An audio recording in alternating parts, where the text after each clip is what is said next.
Girl, you the best, and she love me when I'm in it, and she never be pretending, nothing is real. She gon' tell you what she bought it, cause she know you can't afford it. Know you can get it, looking exquisite, no competition, stay on the...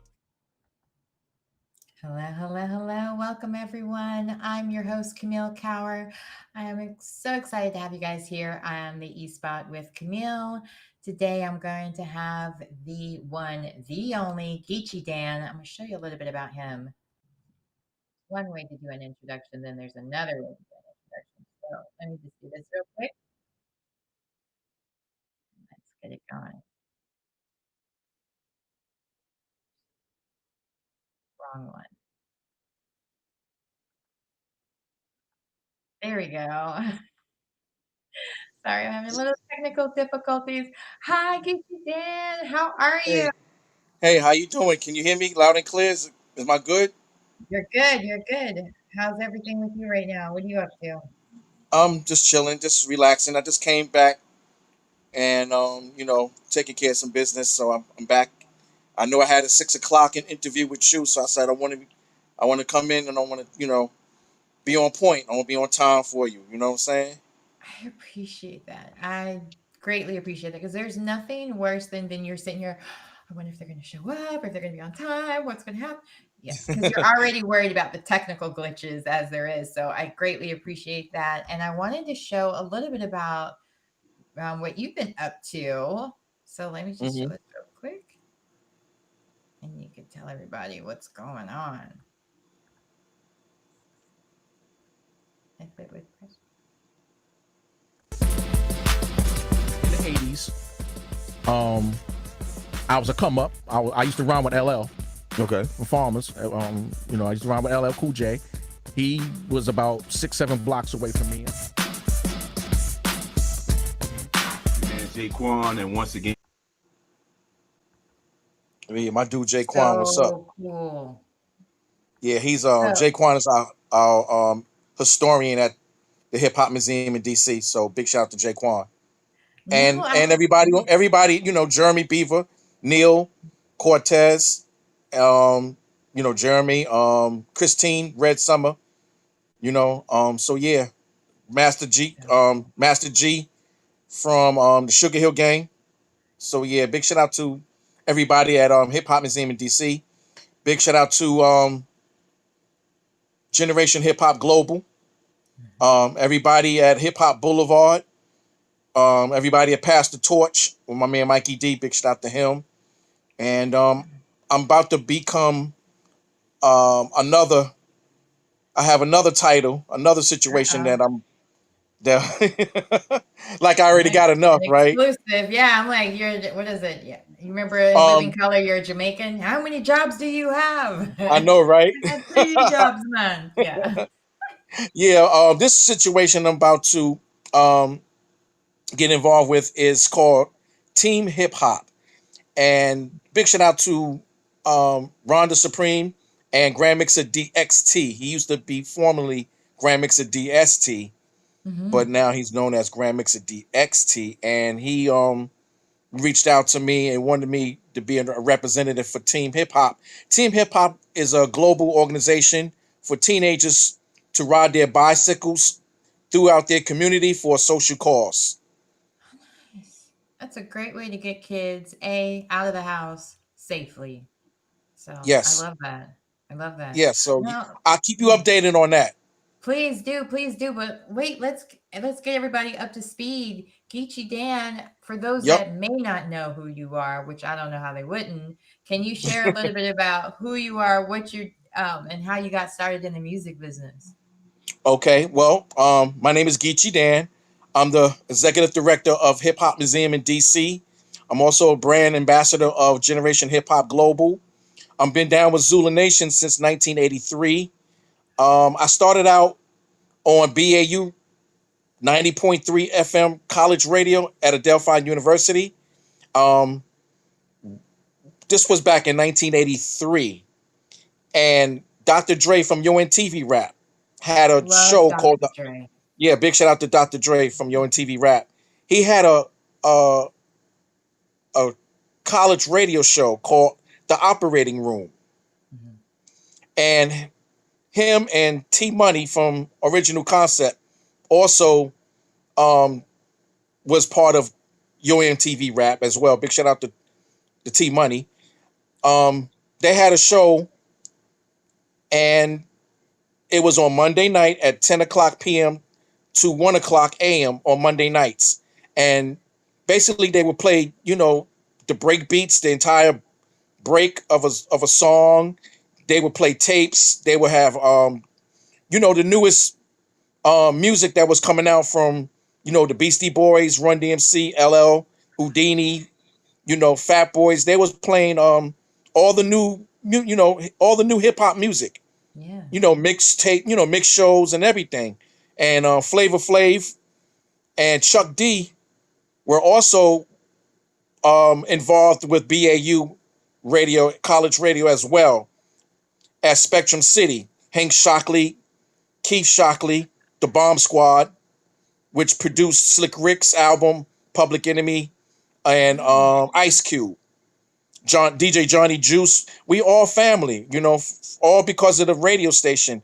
Now, how I got involved, I used to make dedications to people in my neighborhood that I grew up from. People from Farmers Boulevard and Murdoch Avenue and O'Connell Park and Liberty and Linden Boulevard, all throughout my neighborhood in Queens and Hollis.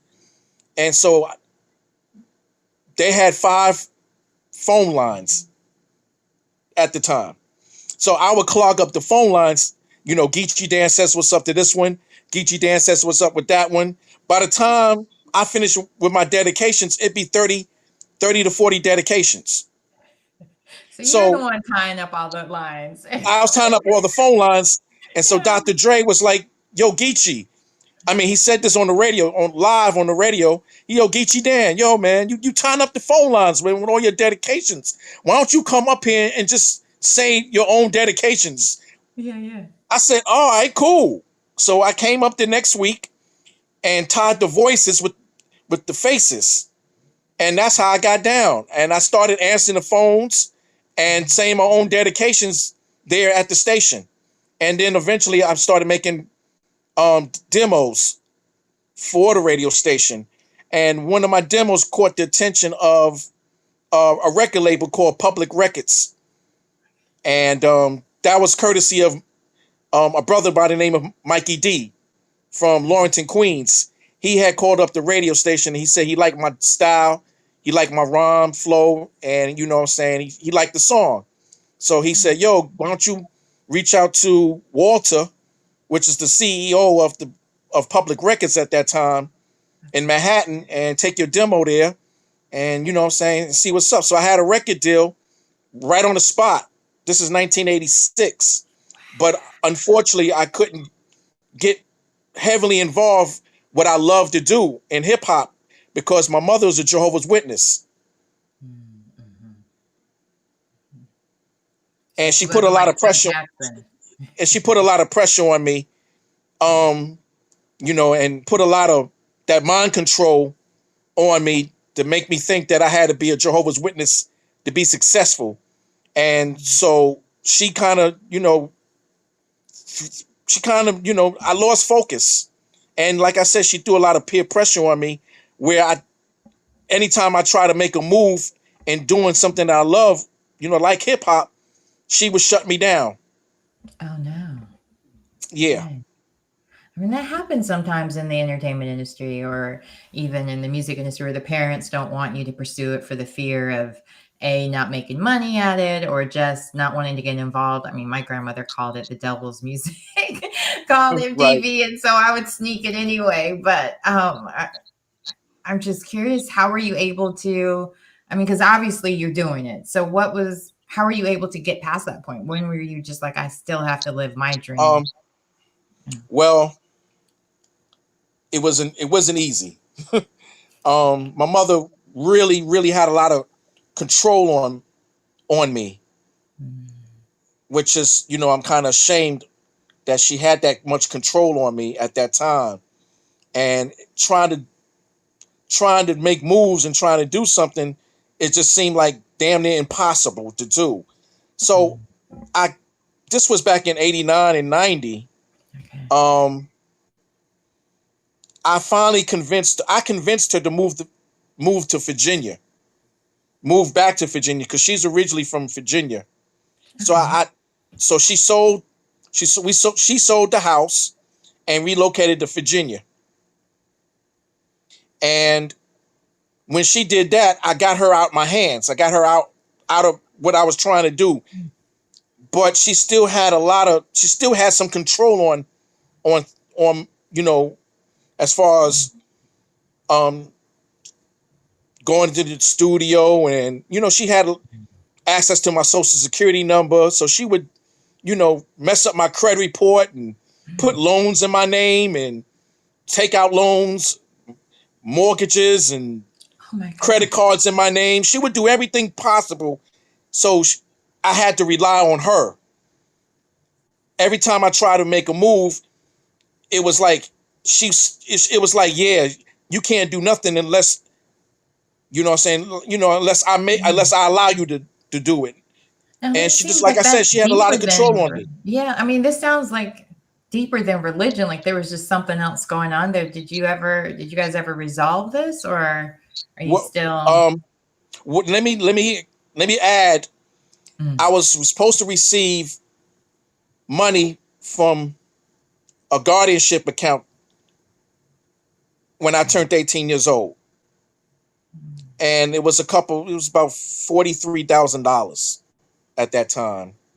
And when I turned 18, at 18, when I turned 18 years old, my mother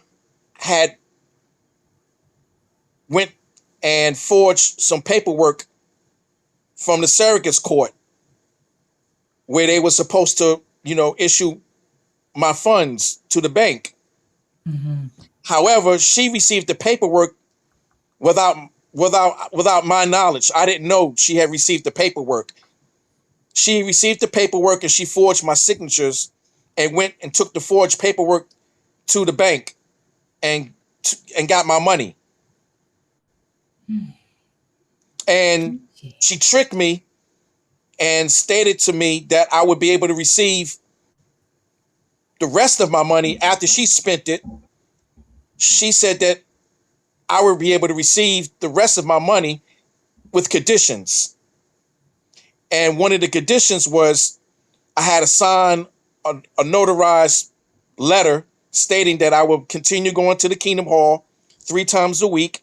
I would continue going in field service. I would continue having Bible studies with individuals that I come across with. And I had to get baptized at the next Jehovah's Witness convention within the next 6 months. And if I did not agree to those conditions that day, I had to leave her home that day. So I called my family, I called friends, and unfortunately, nobody was able to help me out. So I signed the letter, and 6 months later, I got baptized and dedicated my life to Jehovah and became a Jehovah's Witness. And then she turned around and jerked me, and she already had spent my money 2 years prior to me signing that letter. She already spent all the money. So I became a Jehovah's Witness for nothing. Wait, now, I mean, you hear of these horror stories all the time, but this is the first time I'm being able to ask someone that's been through it themselves.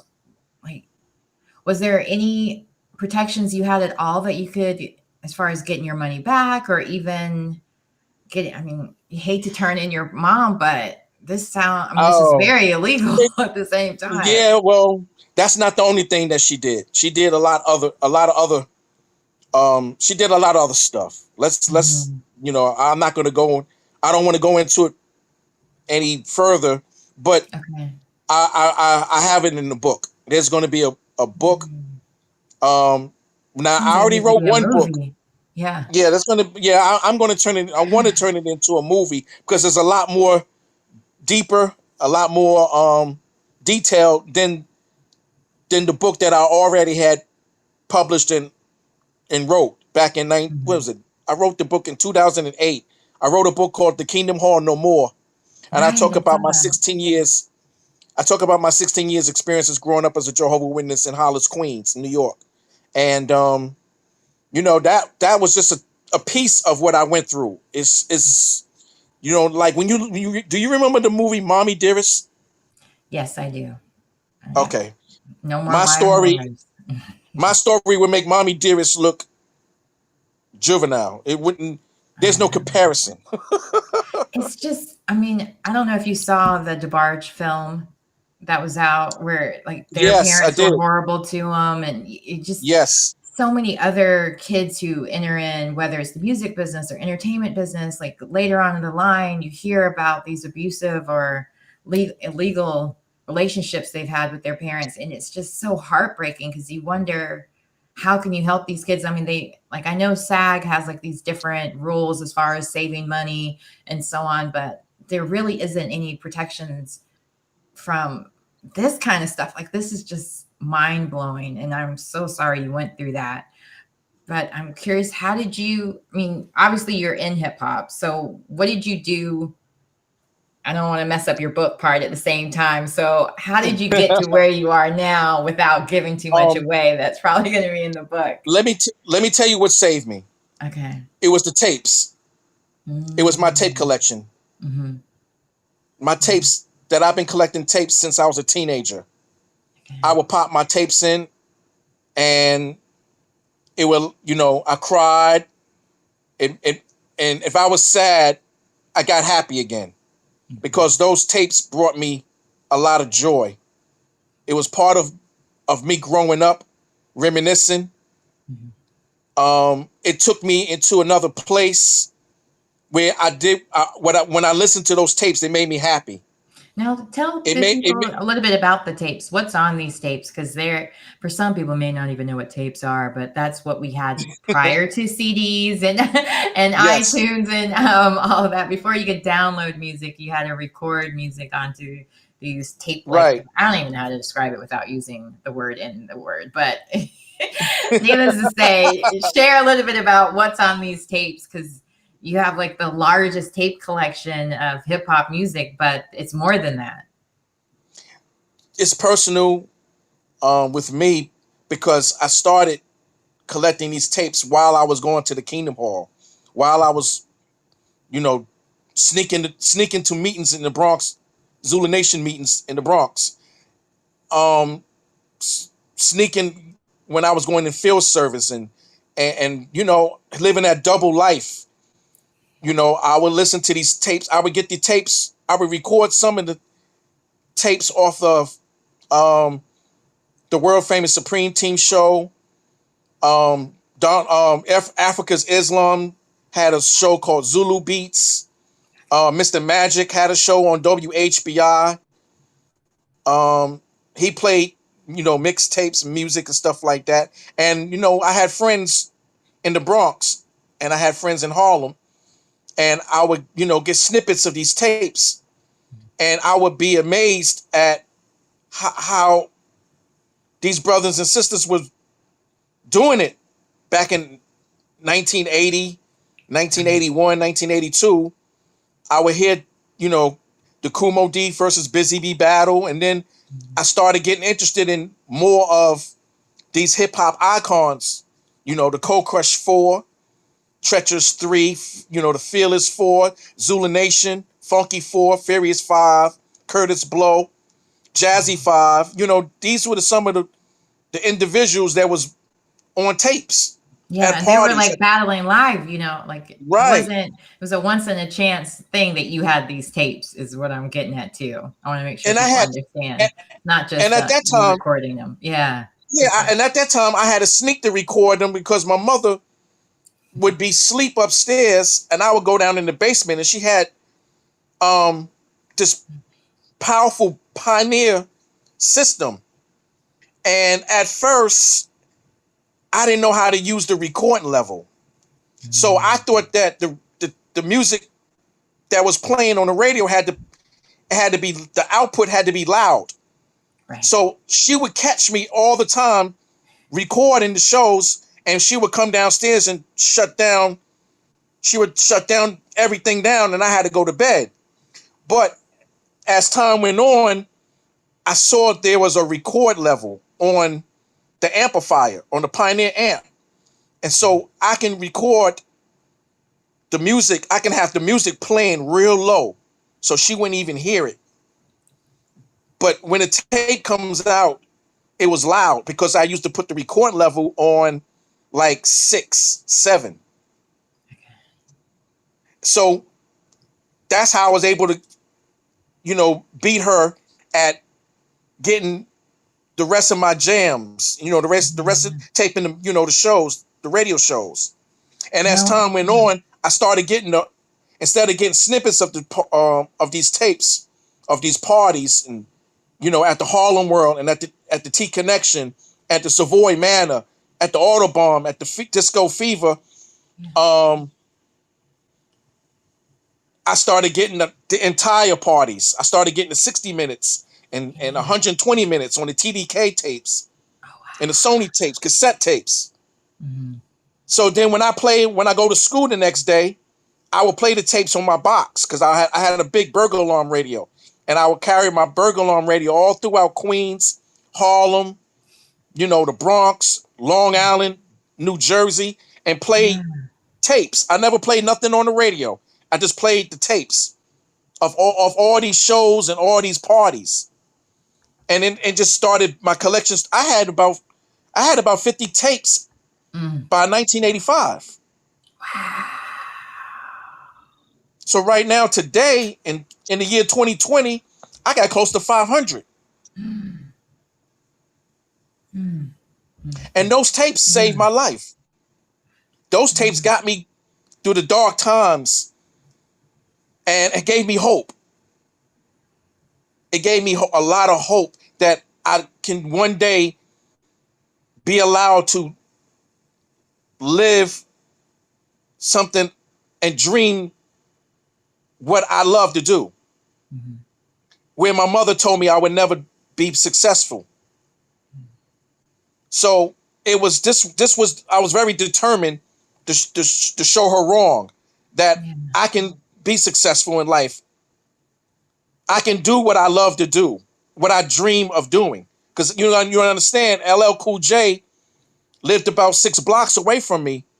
This is 1984 when he came out with I Need a Beat. So, me and him chopped it up. We were friends. So he would, he was listening to his song on the radio, on BLS and on KISS, and he was living his dream.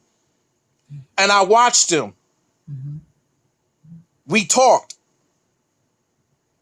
And so, I said to myself, if this man is determined to live his dream and love what he does, I can too. Right. So, I had to eventually cut my mother off. I hate to say it like that, but I had to cut her off. No, I mean, based on what you've shared, no one would be surprised by that option. And I had to cut off. Not only did I cut her off, I cut off anybody that told me the same thing that she used to tell me. Mm-hmm. You know what I'm saying? Or anything different. I cut them off.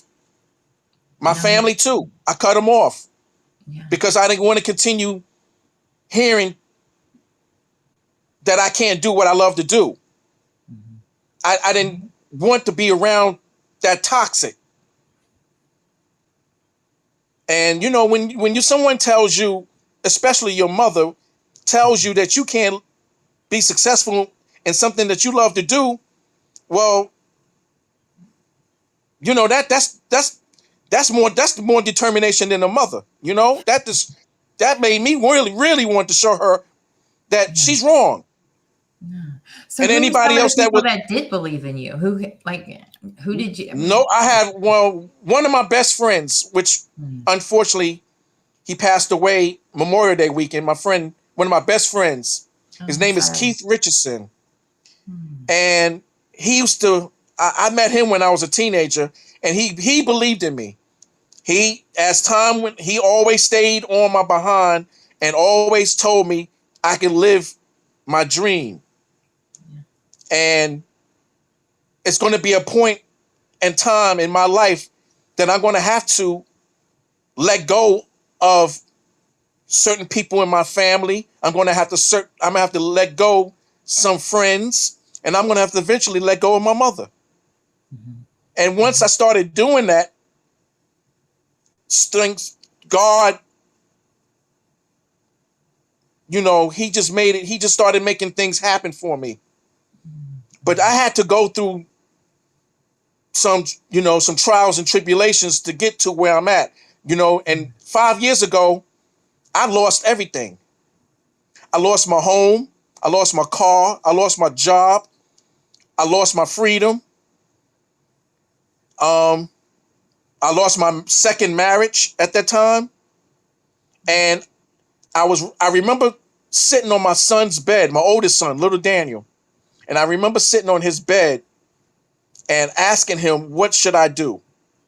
Crying in tears. And he said, you already lost everything. You might as well go back to New York. You ain't got nothing here in Georgia. That's where I was in Georgia. Okay. You already lost everything here in Georgia. You might as well just go back to New York. This is something you love to do. Effortless. So I came back to New York on faith. I didn't know where I was going to stay. I didn't know what I was going to do, what type of work I was going to do. I didn't know. God just said, go back to New York and I would take care of you. I would make sure you have what you need. I would make sure that your show does what you want it to do. I will bless you abundantly. If you lost what you think that you lost something now, don't even worry about it. I'm going to bless you 10 times over. But you got to have some faith. Right. So I had faith and came back. And this is where I'm at today, 5 years later. So what is the dream for Geechie Dan? What was your dream then? What is your dream now? My dream was to do a show because of my tapes. Because I know how the tapes made me feel. And I wanted that feeling duplicated worldwide. I wanted to go back to a time where these tapes meant a lot to me. The essence of hip hop, before records, before hip hop was a business, before the show, the awards and TV, and before all of that. Purest form. Yeah. The purest form. Yes, the essence of the tapes are the essence of hip hop in its purest form, being authentic. Yeah. Now, I wanted that. What is one of your favorite tapes? What's one of your prized possessions that you have on there? One of my favorite tapes. I got about 5 tapes. Okay. I don't have a favorite. I got about 10 favorite tapes actually. Okay. I know you want to know? Yeah, what? Yeah. Okay. I'm just asking questions just to hear you say yes. I have 10 of them. Okay, I got 10 of them. Yeah, whatever. All right, I'll break it down for you. Okay. Cold Crush 4 versus the Fantastic 5 in Harlem World. Okay. That's 1. Kumo D Busy Bee battle. That's 2 at Harlem World. Okay. The Jazzy 5 MCs in Paterson, New Jersey, 1983. Okay. There's a Mikey D tape that he was at 231 Park in Springfield Gardens, Queens, New York, 1986. It was him, his DJ Johnny Quest, and DJ Cutmaster JT, the Amazing DeWitt, Kid Quick.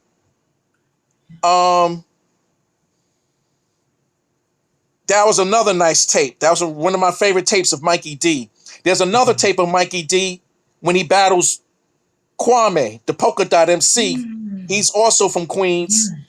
He came to Baisley Park in the Southside Jamaica, Queens, running his mouth. And so Mikey D had to get at him. That's another favorite tape of mine. Then there's a Treacherous 3 second anniversary with the Cold Crush 4 at Harlem World. That's another dope tape.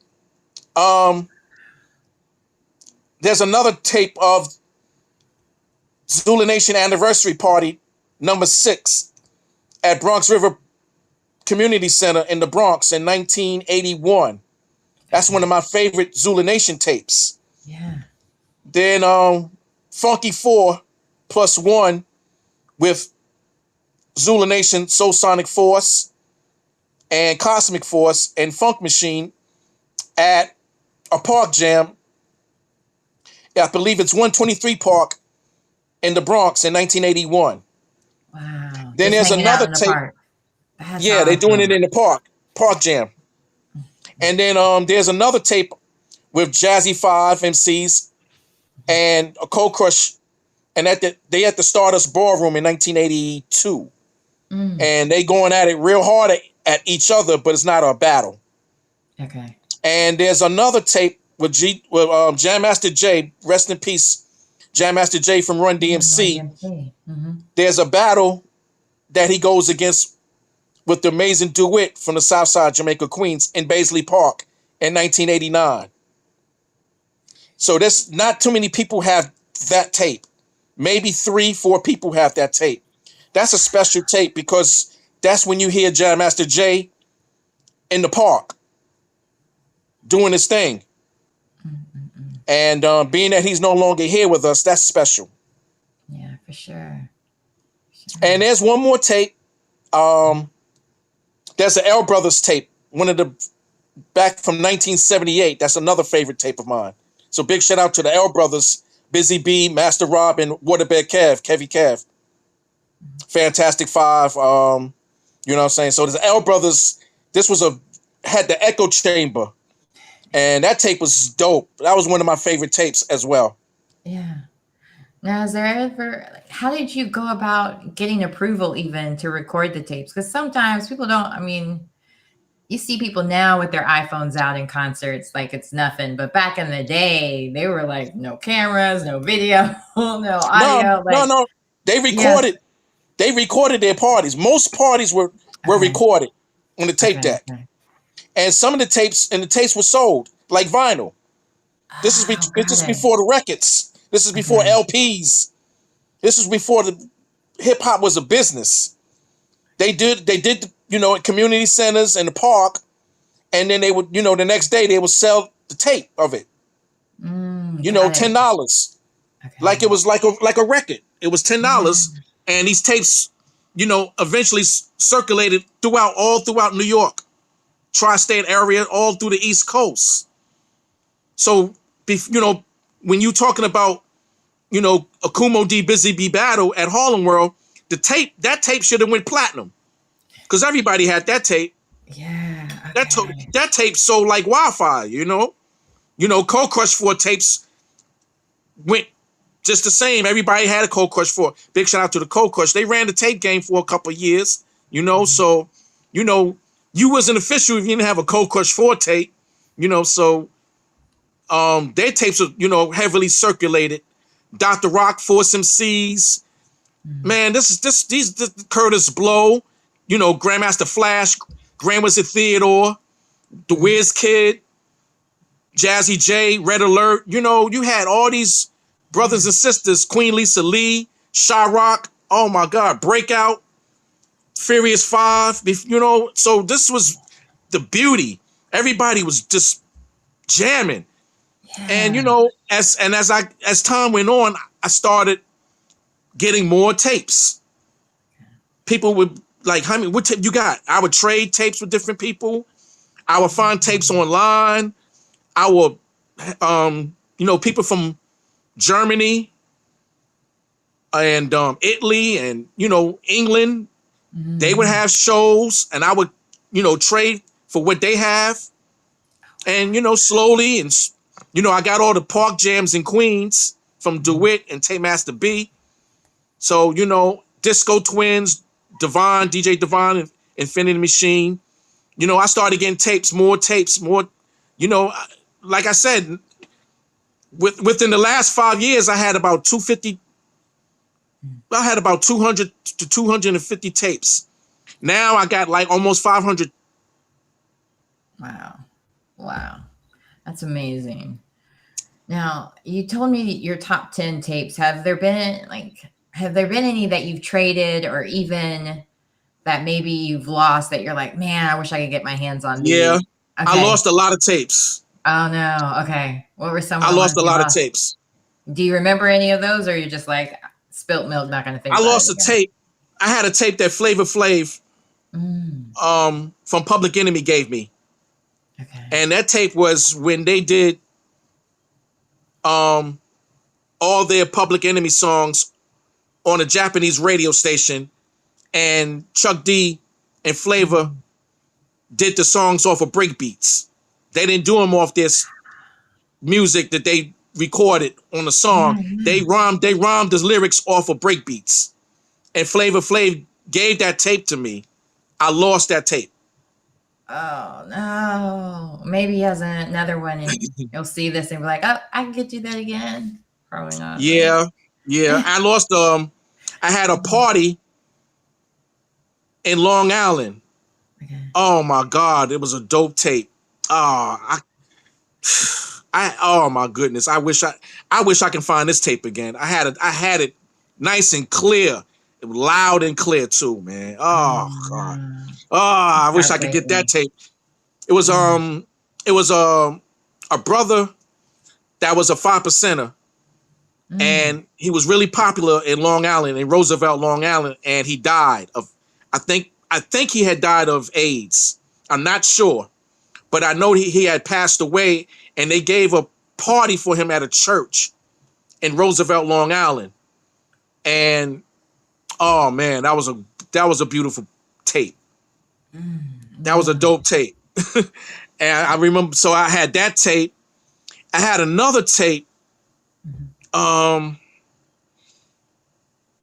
had another ZULUNATION tape I had that I can't seem to find no more. But man, that was a dope tape too. Now I got a lot of ZULUNATION tapes. I got a lot of ZULUNATION jams. I mean, you remember, yeah. Yeah, but that tape I had was dope from beginning to end. That was a dope tape. Man, so you're executive director now of the Hip-Hop Museum down in DC. You've seen hip-hop pretty much from the start and to now 2020. Who are some of your artists now that you enjoy, or where do you see it going as well? Well, I would like to see the artists of today, this generation, reach back to the first generation, you know, the brothers and sisters that started this culture called hip hop. Because I think that if you talk and listen, learn the business, learn hip hop, you know, talk to these brothers and sisters that started this culture, I think that this generation can make better music. I think this generation can make classics. You know, this culture is powerful. And your voice can change everything. Just like Grandmaster Cass said, hip hop didn't change anything. It reinvented everything. Hip hop didn't change nothing, but it reinvented everything. And that's very true. You can change everything by one song. We can move mountains. We can dictate the next president. We can put the people where they can be powerful. They can make decision making, to make some decisions, you know, on behalf of hip hop, on behalf of our communities. But you know, it's with my tapes. What I would like to see, if my tapes can reach this generation, and they say, "Oh wow, I didn't know LL Cool J was like that. I didn't know Kumo D was like that. I didn't know this one was like that, or Shy Rock was like that. I didn't know that they was the first group on TV talking about the Funky Four. I wish they can, if they know their history, they can make better songs. Because right now we don't have classics. No. We have rap artists that make songs for money, and they put out what they putting out for money, and you don't hear them no more. They out of here. 2-3 years, they gone. They out the game. You know? So we need more LL Cool J's. You know, someone that's about being in this business, you know, longevity. You know, LL's been in this game since 1984. No, 1984. He actually was in one of my dad's films. I can't remember if it was Beat Street or Crush Groove. Crush Groove. That's it. That's Yes. the one. Mm-hmm. Yeah, Which my dad did Crush Groove. ironically, I was supposed to be in too, but that's another story. Well, I was going to ask you because when you were talking about Dr. Dre, he also worked on Who's the Man, which I got to work on that with him. So there was a lot of YO MTV RAPS people on that. Did you happen to stop by? No, I wasn't around. My mother, like I said, my mother really, you know, tried to put a number on me, and I couldn't seem to, my head was not focused on what I wanted to try to do because she kept interfering. She kept, you know, putting that energy that I couldn't do it. She will always, like I said, she always interfered. She always got it somehow, some way, make me lose focus, basically. It's just a shame. I just don't understand. Being a mom myself, I mean, I can relate because I have toxic family members myself that I've had to block, cut off, and just leave alone because they can't hear me. I can't understand their anything. And so I get that 100%. But I just hate that that's the kind of relationship that you and your mom had, but it's not uncommon. And I don't know what exactly, like for you, even like what you felt like was the lesson that needed to be learned from that experience, but maybe also because you went through that, give somebody else the opportunity to have that strength to know the difference between a parent who is trying to discourage you from your dream because you're not any good at it, or discourage you from your dream because they just hate for you to win or just have that competition possibly with you. Or, I mean, I don't know what the case was with your mother other than from what you said, but I'm just wondering if there's anybody out there who may be kind of in the same position you were with your mom, just to give them that encouragement to find other ways or to not listen to it, like to be able to tell the difference between a toxic parent or family member and someone and negative advice. My mother, you know, she made it her business to, you know, pass that toxic mind control method to my family. So my family didn't want to deal with me like that. And, you know, some members of my family, you know, they co-sign because she's our mother. And, you know, we could never have a relationship with each other because of that situation, because of our mother. So eventually, as time went on, but just something that it didn't take a year. It just took 10, almost 20 years to get this out of my system. Yeah. To get my head straight. I had to go through therapy several months so I can get myself straight. Right. And then eventually I would talk to my mother, you know, 20 minutes on the phone call. And then as time went on, the time went down to 15 minutes. Then it went down to 10 minutes where I can get off the phone and, okay, cool. She didn't affect me. It doesn't bother me no more. So now at this time in 2020, I'm on the phone with my mother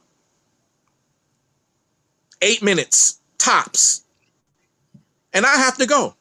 Mommy, love you to death. I hope you're doing well in the nursing home.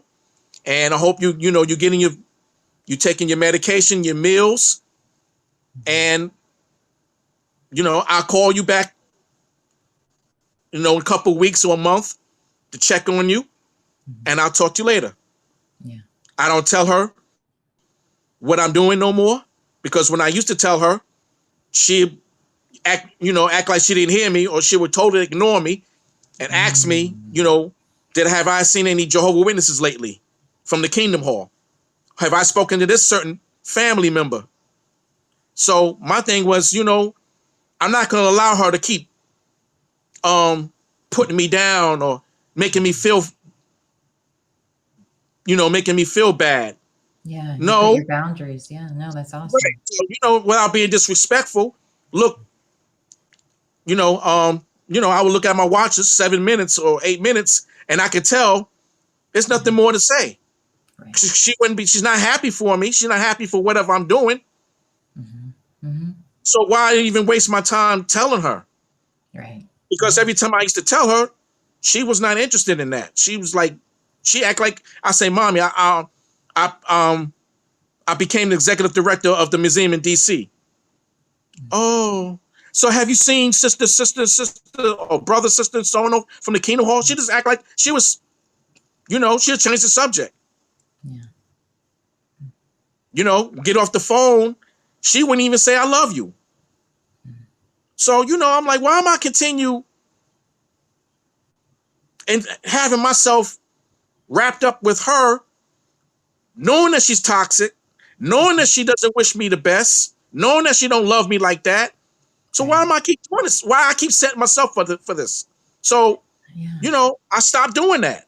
Yeah, and I commend you for going to therapy as well to help figure out a way to even handle all of this, to get yourself right. I had to go to therapy because I had to write the book. I had to go to therapy. And when I was married to my first and second marriage, I had to go to marriage counseling. Okay. Because that all takes a toll on you. Yeah. When you love yourself and then you dealing with people that don't love themselves, you got a problem. Mm-hmm. So when I go to therapy, I be crying like a baby. And the therapist be like, you got a lot. You got a lot. Got to purge it. But you got to learn to love yourself. Mm-hmm. You got to learn to love yourself, Daniel. You got to love yourself. Go out, go get yourself a steak, go get your bottle of champagne, treat yourself, love yourself. You are successful because you was able to overcome your past. Stop looking in them, stop looking in the rearview mirror. Look at the big picture. Look at the windshield. And I'm sure you broke that cycle for your kids as well. So you're not continuing that same toxic level of parenting where your kids feel like they can't go after their dreams as well, That's correct. That's correct. Yes. And that's important. I mean, it's such a big deal in the Black community to admit to going to therapy or mental health, or even as a man to admit that you were crying or had a toxic relationship with your mom. And I appreciate all of this because you're someone that's part of the hip hop community. There's such a push for toxic masculinity, and for you to show that being a man means taking responsibility. It means being in control over your actions and not letting someone else keep you from your dreams. And, I really want to make sure that I stopped and thanked you for bringing that all up, because the future, like you were saying earlier about how you would like for the younger generation to reach back and speak to the legends and so on. It's even just you admitting as a legend, part of that group, admitting that you need help sometimes. You have to reach out for it, and you can break that cycle. You don't have to continue it. You don't have to put up with a parent who, sounds like she was awful to you, but it's nice to know that you were able to get past it and get to a point now where you're doing what you love, what you dream. Your tapes are going to be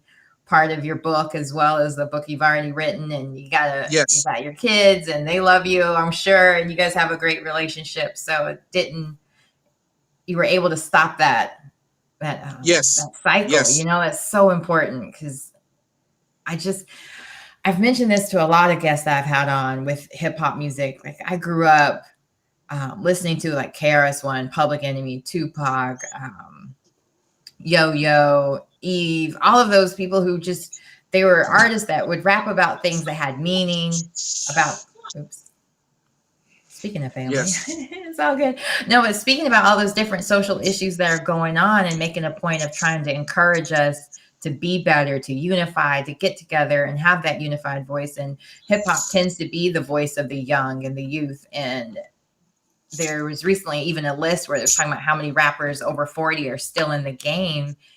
And I just really hope that, like you said, that they will have that opportunity to connect so we can as consumers can get better quality music. Because they're rapping about great things. I enjoy a lot of the music that's out, but there's no message. There's nothing that they're not promoting education. They're not promoting us to be better people to each other even. And just even with the case with what's going on with Megan Thee Stallion and so on, how it was just so much divide over that. And you're just like, we're trying to get equality or justice for Breonna Taylor, for all these other people who've been shot. But within our own community, when we hear of a situation, we're still just like, well, maybe she deserved it. You know, it's like, there's so many things. I mean, I don't know what happened. I'm not speaking of that, but I just feel like we need to have a more unified voice that's not promoting all this violence within our community, or even ignoring the fact that the music can change this. We could have a voice that promotes a better tomorrow for us, voting, like all of that you were saying earlier. And I really hope it happens. So I'm really glad you brought up all these wonderful points tonight. The reason I created the show was I wanted to play my tapes so they could be heard. And then I wanted the tapes, the individuals that were on the tapes, not only to be heard all over the world, but I wanted them to be seen. So that's where the live streaming came from after the blog talk radios. And then I said, you know what? I can make this a bigger platform by doing a live streaming TV show where they can see the hip hop icons and they can hear the tapes. And I wanted a platform where I can have this be done on a global level. So, people in Australia, people in New Zealand, people in Japan, Africa, South America, France and England, they can see and hear these tapes and see these icons while they're still here. Right. And there's nothing better than being a part of it. I mean, you can read about history or you can hear history or see it. And so I just love this. Go ahead. Sorry, I didn't mean to interrupt. I was just like, and so that was the main concept of this, because we already see and hear the ignorance in these songs on radio and on TV. We see the worst of hip hop. We see the bottom of the barrel. So I wanted to show the world the best of hip hop. right. I want people to see, because there's a lot of music that's out that's not showing the best of hip hop. Right. The bottom of the barrels, the worst of hip hop. And that's I didn't want to do that. So I wanted to use the tapes, utilize these tapes so the world can see the best of hip hop and have hip hop win for a change. Now I know we had your you mentioned your top 10 tapes, but who are your top 10 artists overall, whether you have a tape of them or not? I'm just curious who you would like. I would even curious who you would like to see come out with something new in that case. I really don't have a top 10 because it's just too many. Yeah. Okay. It's just too many, because it's not, maybe it may not have been one individual, but it might be a group. Okay. Like Run DMC and Public Enemy are my favorite groups. Yeah. They bounced off each other. It wouldn't be no DMC without Run, and it wouldn't be no Run without DMC. So it wouldn't be no Flavor without Chuck, and it wouldn't be no Chuck without Flavor. No, I'm You so know, glad they stay together. That scared me when yeah. it seemed like they were gonna break up. Yeah. But if you're talking about, you know, records artists, you know, hip hop artists or rap artists, well,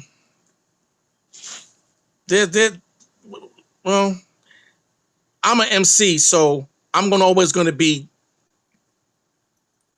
having my top 10 is always gonna have individuals that lyrical. Biggie, Nas, Mikey D, LL, you know, who else? Big Daddy Kane. Yeah, You know, somebody like those individuals, Ice Cube, because I'm always gonna be lyrical. I'm a lyrical guy, you know. So those would probably be someone that I would be in my top 10. Okay. You know, so I haven't seen all of those Rakim, before, I can't but I've forget seen some of Rakim. them. Yeah. Definitely Rakim too. I can't forget Rakim. Yeah. I always wonder with people who've been around hip hop, especially since the beginning, who their top 10 is, because I was just curious, like who you would want to see even like a concert together, you know, because they were before the pandemic. They were doing all these concerts where they were bringing people back from like the Millennium Tour and all these other tours. I think Bad Boy did a tour. So when just hearing the different people you mentioned this past summer, I got to go to the article, and Run DMC was there. Big Daddy Kane was there. There was a lot of different artists, and it was an amazing night just for that reason. Right. Now the show, we're starving for it. I'm starting the Geechie Dan Hip Hop Tape Show season 6. Okay. In September. Oh, great. And I'm going to have these, you know, hip hop icons, individuals come through on my show to explain their history. I'll play one of their songs, or, you know, and then I'll play a tape of them. And I want what I want. It's going to be on the cable show. I have a, you know, situation with the cable station in Fairfax County, Virginia, where they're going to be airing my show and other live stream services as well. Okay. And the premise is to have these icons tell their story. So when, you know, we can reinvent with the tapes. Like, if I have the L Brothers 1978 tape, and I've had the L Brothers on my show duplicating what they did on the tape. That's what the goal is, to duplicate what the tapes were. Create the same type of atmosphere, same type of energy that the tape in 1978 had on me and others that enjoyed the tapes. Well, I was just a baby, so okay. So yeah, you know, so that's what the goal is. Yeah. So I could kill, you know, three birds with one stone, so to speak. No, that's going to be dope. I'm so excited for season 6 for you, because there's so much content needed, especially new content. We're kind of running out of Netflix, even though I just saw that they're releasing a bunch of 90s TV shows. It's like UPN Network just started back up on Netflix. So I'm very excited about your show. You got to keep us posted when it gets started. And will you let everybody know where they can keep up with you, where they can follow you, what social media platform you prefer, they reach out to you, or how they can even keep up with when season 6 starts back? I'm on Facebook as Geechi Dan. I'm on excuse me, I'm on Instagram as Geechi Dan Hollis. I'm on Twitter as Geechie_NYC. So that's where you'll be able to, you know, keep, you know, updated, you know, on what I post, and keep everybody updated on, you know, new ventures that I'm working on. I got a Geechi Dan, got the show season 6 coming. I got a Hip Hop Icon music channel app where you'll be able to download on any device and listen to the jams for a yearly subscription fee of $9.99. That's going to start in September. I'm working on a documentary for my tapes as well. And I'm working on a magazine called Hip-Hop Forever with Troy Edwards. He's an executive for Universal Records, Universal Music. Working on something with Mikey D called Pass the Torch, where we have a debate and, we be able to discuss our differences and, debate it out and then so-called pass the torch, so to speak. Sounds amazing. Yeah. Yeah. So that's, and then, as I mentioned in the beginning of our interview, I got another organization called Team Hip Hop with Grand Mixer DXT, where, teenagers ride their bicycles, throughout the world for a social cause. And then I got, Hip Hop Boulevard with Al Pizarro and Generation Hip Hop Global, where we, it's about the culture. It's about, hip hop, passing it on to the next generation, to the teenagers, to the youth. Because eventually the youth is going to be able to, it's going to have to, take what we did and take it to the next generation. Right. It won't be us. We're going to be long gone. So the youth is going to have to, take what, all this hip hop culture and take it into the next generation. Yeah, so that's what I'm working on with, yeah. working on that right now. That's a worldwide global organization that I'm working. I'm the brand ambassador for. Oh, that's great. Well, I'm excited. I really hope that a lot of people will listen to what you were saying earlier about changing, making it better, because we deserve it.